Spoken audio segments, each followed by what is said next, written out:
Amazon Prime Video's ambitious foray into high fantasy television, marked by The Rings of Power and The Wheel of Time, was envisioned as a bold strategy to rival genre-defining series like HBO's Game of Thrones. With substantial investments, The Rings of Power reportedly costing around $1 billion for its initial seasons, and The Wheel of Time also demanding significant budgets, Amazon aimed to establish itself as a powerhouse in fantasy streaming content. However, the recent cancellation of The Wheel of Time after 3 seasons, despite critical acclaim, and the mixed reception of The Rings of Power have raised questions about the viability of Amazon's high-cost content strategy and its long-term impact on the platform's reputation and financial health. The high stakes of high fantasy. Amazon's venture into high fantasy was not merely a content expansion, but a strategic move to capture a dedicated audience segment. The Rings of Power, based on J.R.R. Tolkien's Legendarium, was a centerpiece of this strategy, with Amazon acquiring the rights for an estimated $250 million, and committing to a multi-season production plan. Similarly, The Wheel of Time, adapted from Robert Jordan's expansive series, was launched with significant fanfare and investment. These series were intended to be long-term franchises that would not only attract subscribers but also create a loyal viewer base.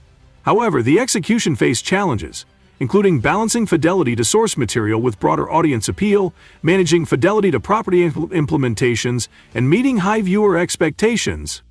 The cancellation of The Wheel of Time. The decision to cancel The Wheel of Time after its 3rd season, despite achieving a 97% critic score on Rotten Tomatoes, underscores the complex interplay between critical success and financial viability.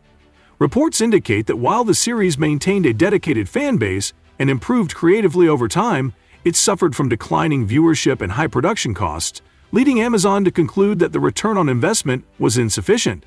This move reflects a broader industry trend where streaming platforms are increasingly scrutinizing content performance metrics and cost efficiency, even for critically acclaimed shows. The Rings of Power. The Rings of Power debuted with record-breaking viewership, attracting over 25 million global viewers within its first 24 hours, making it Amazon Prime Video's most-watched premiere at the time. However, subsequent reports revealed that only 37% of U.S. viewers completed the first season, indicating challenges in sustaining audience engagement. Despite these concerns, Amazon has renewed the series for a 3rd season, signaling continued investment in the franchise. The show's future success will likely depend on its ability to deepen character development, streamline storytelling, and address viewer feedback to maintain and grow its audience. Financial implications. Financial analyses suggest that both The Rings of Power and The Wheel of Time have generated substantial revenue for Amazon Prime Video, with estimates of $367 million and $360 million, respectively, by the end of 2024. However, when considering the massive production costs, particularly for The Rings of Power, the profitability margins become a critical concern. The Wheel of Time, with a comparatively lower budget, may have offered a better return on investment, but its cancellation indicates that even favorable financial ratios are insufficient if absolute returns do not meet corporate expectations. These financial outcomes highlight the challenges streaming platforms face in balancing high-quality content production with sustainable economic models. Strategic shifts. Amazon's experience with The Wheel of Time and The Rings of Power appears to have triggered a recalibration of its overall content strategy. In recent months, reports have indicated a broader trend within Amazon Studios, shifting from expensive prestige productions toward leaner, more flexible content investments. Internal documents suggest that Amazon is placing greater emphasis on shows with broader demographic appeal and lower per-episode costs, particularly in unscripted, reality, and genre-blended programming. This doesn't mean fantasy is off the table, but rather that massive, all-in bets on billion-dollar franchises may no longer be the norm. The cancellation of The Wheel of Time, despite growing creative momentum, fits this emerging pattern, where even high-quality projects are cut if they fail to meet tightly measured performance benchmarks. As Amazon balances its streaming ambitions with profitability goals, the question becomes whether its reputation for quality storytelling can survive a pivot towards safer, less visionary programming. The role of fan engagement. Fan engagement has always been a key indicator of success for genre series, and both The Wheel of Time and The Rings of Power experienced passionate, vocal online communities. However, the nature of that engagement has been complex. The Wheel of Time inspired loyalty and in-depth discourse, but it also faced criticism from some fans of the books who were unhappy with adaptation choices. The Rings of Power, meanwhile, became a battleground for cultural commentary, with debates about casting, pacing, and lore accuracy often overshadowing the content itself. Amazon found itself navigating a fractured fan base, some of whom loved the reinterpretation, others who openly rejected it. In both cases, the studio was caught between satisfying devoted fans of the source material and courting new audiences unfamiliar with the lore. Fan engagement, once considered a purely positive metric, has proven to be a double-edged sword, with passionate voices both fueling excitement and igniting backlash that can harm perception and viewership. Moving forward, Amazon will need to find ways to embrace fandoms without being consumed by their polarizing influence. To competitor comparisons.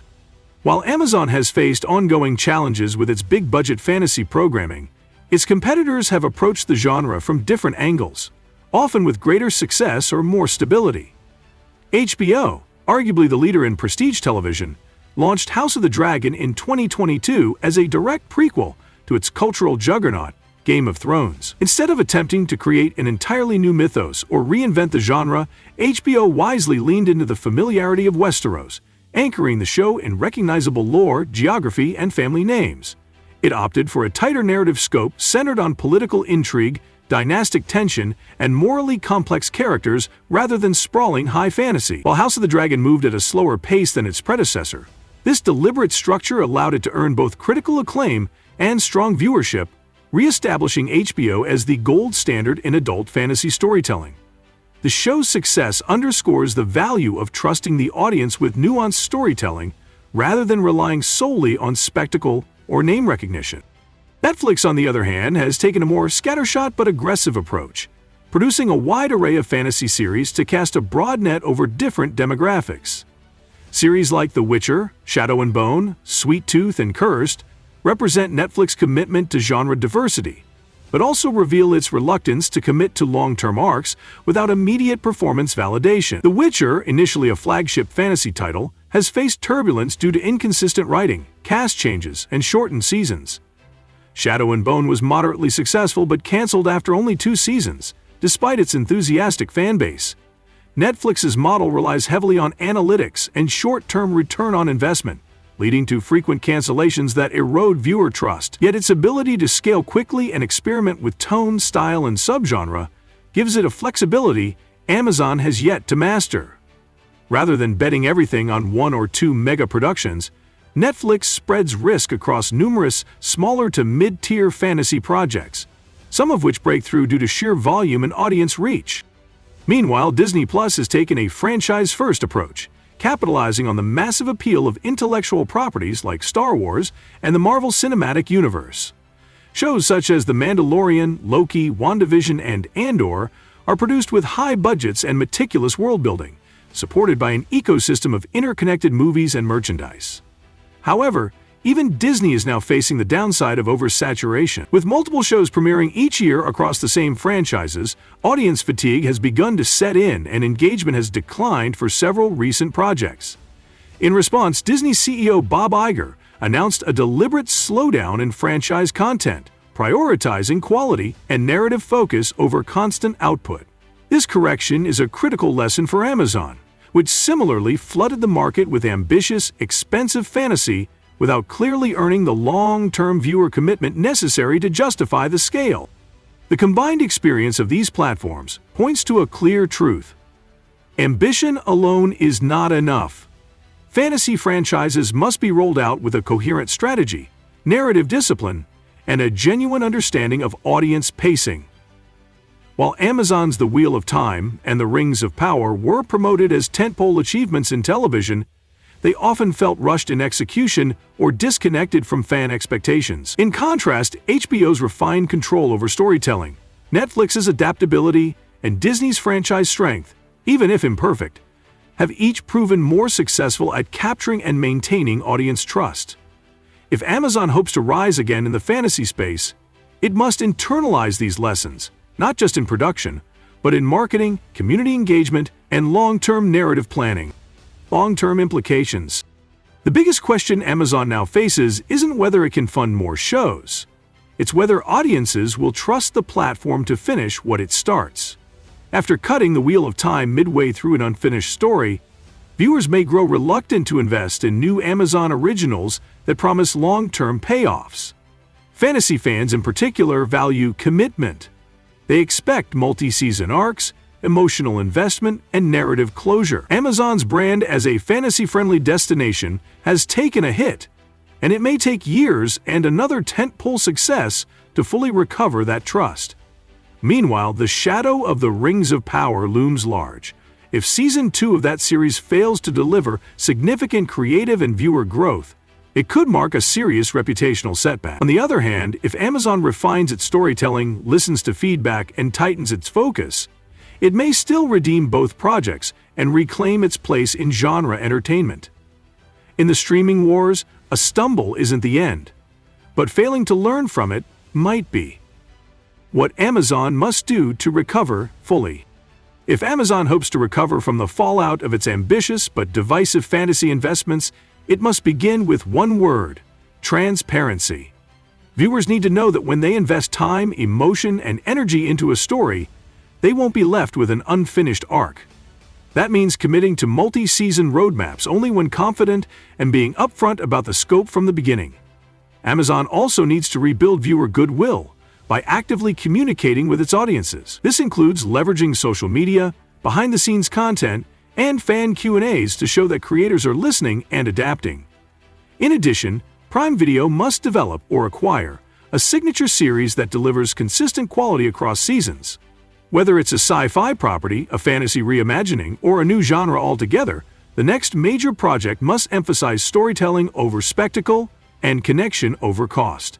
Amazon can recover, but only if it treats its audience not as a subscriber metric, but as a community that expects to be respected. The future of fantasy and genre on Prime Video. The cancellation of the Wheel of Time and the mixed reception to the Rings of Power mark a crossroads for fantasy and genre programming on Prime Video. Amazon has proven it's willing to spend big, but now it must demonstrate tasteful restraint and creative wisdom. Fantasy is not going away. It remains one of the most bankable genres in the world, but audiences are now more discerning than ever. They crave intricate world-building, meaningful character development, and thematic substance over surface-level world-building. If Prime Video wants to stay in the game, it will need to explore genre through new lenses, smaller, smarter productions that focus on tight arcs, strong dialogue, and emotional stakes. In fact, the path forward may lie in embracing mid-budget fantasy and science fiction, shows that don't require massive CGI armies, but that still tell unforgettable stories rooted in human complexity. This pivot could not only redefine Amazon's place in the genre market, but also help it lead in a streaming landscape overwhelmed by size and lacking in soul. Final verdict. Yes, but it won't be easy. Amazon still holds immense power in the entertainment industry. It has deep financial resources, access to global distribution, and the ambition to build groundbreaking franchises. But its handling of the Wheel of Time and the Rings of Power revealed cracks in its strategy. Too much spending, too little planning, and not enough patience with storytelling. Recovery is possible, but only if Amazon treats its fantasy audience with the care and consistency they deserve. The trust of fantasy fans is hard to earn and easy to lose. If Amazon can reflect, adjust, and show a renewed respect for the craft and culture of genre storytelling, then it has every chance to rise, not as the biggest, but as one of the best. Because in the end, like the turning of the wheel or the forging of a new ring, second chances are earned, and redemption is always possible.